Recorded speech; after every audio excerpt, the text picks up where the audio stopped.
Bonjour, alors aujourd'hui je vais parler de typographie, je vais vous expliquer comment insérer des lettres ou des symboles espagnols avec un clavier AZERTY, ce qui n'est pas forcément simple, sur Word ou OpenOffice, ou bien sur Internet.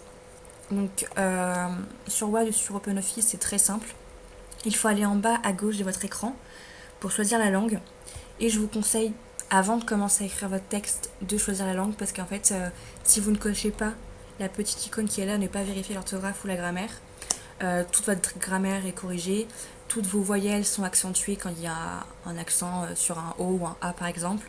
La tilde est mise automatiquement, les points d'interrogation ou d'exclamation sont mis automatiquement à l'envers. Il vous corrige même la conjugaison s'il y a des fautes. Il vous met en bleu, si je dis pas de bêtises, pour tout ce qui est conjugaison et grammaire. Et je vous conseille de prendre espagnol traditionnel et pas, je ne sais pas moi, espagnol Amérique du Sud, parce que c'est quand même différent. Et vous voyez, moi j'ai fait un texte en littérature et automatiquement j'ai écrit Espagnola avec un N normal et il me l'a automatiquement corrigé. Là, le point d'exclamation, il me l'a mis automatiquement à l'envers. J'ai tapé sur ma touche comme si je faisais un point d'exclamation, un point d'interrogation normal et automatiquement il me l'a mis à l'envers puisqu'il sait qu'en espagnol c'est comme ça que ça fonctionne. Vous voyez, dans à continuation, il a mis automatiquement les accents et il vous corrige tout. Donc sauf des fautes lexicales ou de tournure de phrases, il y a peu de chances que vous fassiez des fautes quand vous rendrez votre devoir. Et pour Internet, c'est très simple.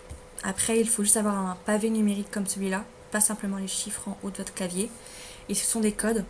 Donc pour tous les codes, il faut rester appuyé sur Alt, la touche qui se trouve sous le X, et taper différents codes. Donc par exemple, pour la tilde sur le N, c'est Alt, plus en même temps 165.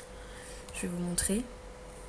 Donc par exemple Espagnola, donc je fais Alt 165, je lâche et vous voyez, après voilà c'est en majuscule mais c'est quand même moins problématique que de ne pas l'avoir.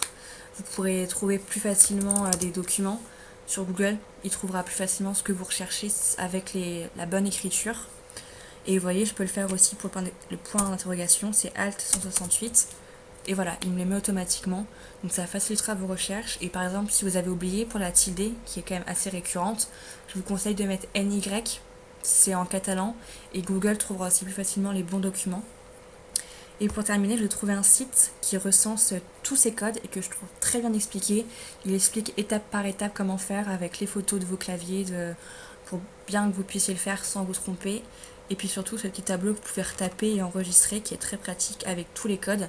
Si par exemple vous n'avez pas Word ou OpenOffice ou vous faites sur un autre logiciel et que, je ne sais pas, vous n'avez pas forcément mis la langue espagnole. Et je vous ai mis ce site-là en grand pour que vous puissiez le noter. Et puis j'espère que mon tuto vous aura servi à quelque chose.